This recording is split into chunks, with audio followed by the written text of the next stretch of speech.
এই তিনটা ভূমিকম্প এখনো আসা বাকি আছে। নবীজি বলেছেন একটা পৃথিবীর পূর্ব দিকে হবে। পূর্ব দিক কোন দিক? এই যে Indonesia, Malaysia, Bangladesh, Pakistan, Myanmar, আপনার শ্রীলঙ্কা, এই পুরো কন্টিনেন্ট পূর্ব দিক, পৃথিবীর পূর্ব দিক। কোন কান্ট্রি এটা তো বলা হয়নি, পূর্ব দিক বলা হয়েছে। এবং এখানে ভূমিকম্প বলা হচ্ছে না, বলা হচ্ছে ভূমি ধসে যাবে, মানে পুরো ভূমিটা নিচে চলে যাবে। এখন যারা এগুলো নিয়ে গবেষণা করেন তারাও কিন্তু সেম কথাই বলছেন, খেয়াল করে দেখেন। তারা হয়তো বিজ্ঞান দিয়ে ব্যাখ্যা করছেন, কিন্তু হাদিসে কিন্তু এটা বলা আছে। আরেকটা হচ্ছে পৃথিবীর পশ্চিম দিকে। আর পশ্চিম দিকে কেন হবে জানেন? সমকামিতার কারণে, সুদের কারণে, জেনার কারণে, পর্নোগ্রাফির কারণে, এবং সারা বিশ্বকে তারা যে জুলুমটা করছে, এই জুলুমের প্রতিফল হিসেবে আল্লাহ পাক ধসিয়ে দিবে। এর কোনো অস্তিত্বই থাকবে না। এখন মনে হচ্ছে না যে পুরো সারা ওয়ার্ল্ডকে রুল করছে, অস্তিত্বই থাকবে, ভূমিধস। আরেকটা হচ্ছে পৃথিবীর মাঝখানে। মাঝখানে কারা আছে বলেন? মাঝখানে আমাদের আমিরুল মুমিনিনরা আছে এখন, নাকি?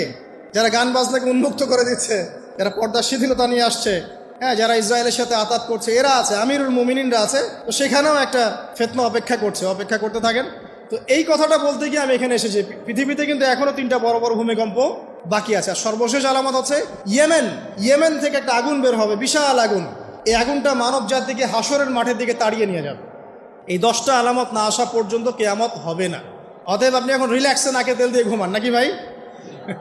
এই 10টা আলামত না আসা পর্যন্ত কিয়ামত হচ্ছে না। তবে এই 10টা আলামত আসার পটভূমি কিন্তু তৈরি হয়ে যাচ্ছে, এটা আমাদের খেয়াল করতে হবে। আচ্ছা আসেন, এই যে শুআয়ব আলাইহিস সালামের কওমকে যে ভূমিকম্প দিয়ে ধ্বংস করা হলো, এই ভূমিকম্প কখন আসে?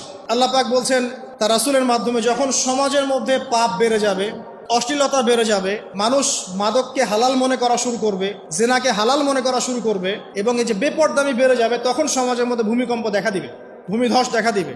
গান বাজনা, বাদ্যযন্ত্রকে মানুষ হালাল মনে করা শুরু করবে, তখন এগুলো আসবে। তো এগুলো কি আসার বাকি আছে? এখন কি মনে হচ্ছে? আল্লাহ পাক আমাদেরকে হেফাজত করুন, আমিন। বাঁচার উপায় কি? ওই যে বললাম, রব্বানা বলেন, আতিনা মিন লাদুনকা রাহমা ওয়া হাইয়্ লানা মিন আমরিনা রাশাদা। এভাবেই ইতিহাস নিজেকে পুনরাবৃত্তি ঘটিয়েছে। ইতিহাস পড়ে দেখেন, আমি নিজে হিস্ট্রির ছাত্র, আপনি পড়ে দেখবেন, পুরো ঐতিহাসিক পটভূমি পড়ে দেখবেন, মানুষ এই ঊনবিংশ শতাব্দী আসার আগে এত অশ্লীল ছিল না।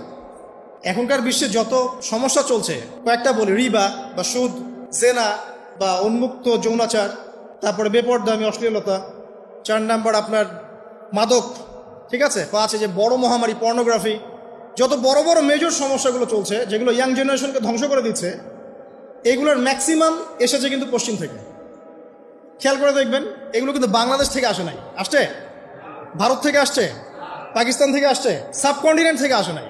এগুলো দেখবেন একটা নির্দিষ্ট জায়গা থেকে আসছে। তো এই কারণেই আমাদের সতর্ক দৃষ্টি রাখতে হবে।